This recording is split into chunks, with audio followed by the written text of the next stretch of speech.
Looking for ways to be smart and happy? You're in the right spot. Intro and insights at the end of the video. Now let's jump right into the material. The type of person who waits to do the dishes when the sink is overloaded? Do you study for exams on the last day when you had months to do so? Tomorrow is the day you tell yourself. Wouldn't it feel fantastic if you reach the end of the day and look back with satisfaction on the things you'd achieved? It feels great to get things done. It makes our brain's reward system very happy indeed. Yet most of us have a list of important tasks that we've been avoiding, emails unwritten, projects not started, things we're putting off despite the fact that they aren't going to be any easier tomorrow. Laziness is a nasty little affliction that affects everyone from time to time. Often it's an attempt to avoid difficult or unpleasant tasks. But remember, laziness is a habit, not a personality trait. Overcoming laziness, or the ability to do things that we do not want to do, is a crucial part of gaining success. Although it's common and a natural part of life, it has the potential to completely consume us. I believe there are two kinds of laziness. First, there's the kind where you have been working your butt off for weeks and finally, after all your hard work, all you want to do is be lazy and do nothing.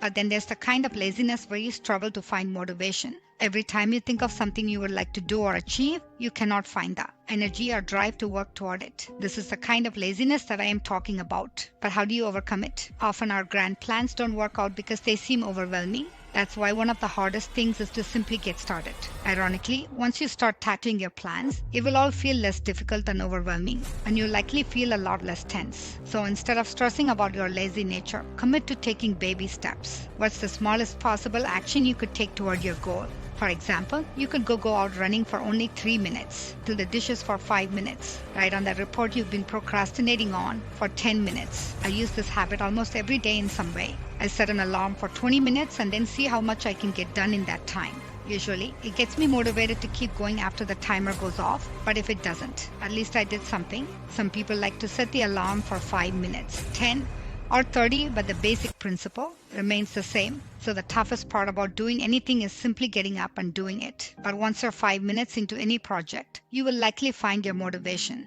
Another important aspect for overcoming your laziness is to get organized. It seems impossible to get anything done and tempts us to not even start our task. Your physical surroundings have a big impact on how you feel. If your house is a mess, you are likely to feel even more overwhelmed. Clutter creates a sense of chaos, and having to clean your house adds to your giant list of things to do in a ridiculously short amount of time. A nice, clean and organized workspace just invites us to do some work and be productive. A cluttered and trashed workspace invites us to stay on the couch. So set aside some time to organize your workspace. Everything from your room, your desk, to your computer files and favorite links on your web browser. Make everything as easy, seamless and efficient to find as possible. Once your house is clean and your physical surroundings organized, you will naturally feel motivated to be more productive and active.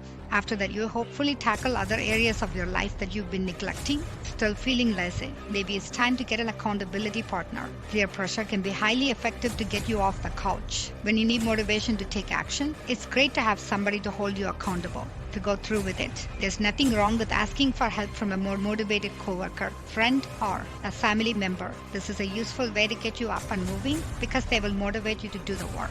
You could even put your money on the line. For example, every time you don't accomplish the things you were supposed to, you give $10 to the person holding you accountable. Then we'll see for how long you'll remain a couch potato. If you're not feeling social, technology might be able to help. Using goal tracking apps like Strides or LifeTick will allow you to set specific goals for yourself and to mark off when you do them. This provides two major benefits. First, it reminds you what you need to do and helps you keep yourself accountable. And second, perhaps more importantly, it shows you how often you've succeeded. Having proof that you've built a new habit or that you've improved over time can give you the motivation boost you need to keep going. And in that moment, when you realize you've accomplished your goal, when you're pleased with your progress and look forward to doing it again is when laziness dies. Thanks for watching. If you have any other tips that help you overcome laziness, share them in the comments below so other people can benefit as well. I thank you for visiting my channel and staying until the end. My mission is to make you smile or grin internally or externally, so check out my various playlists. Like and subscribe to my channel to help spread the smile to everyone we care about. Leave a comment if you have any suggestions or topics you'd like to see covered.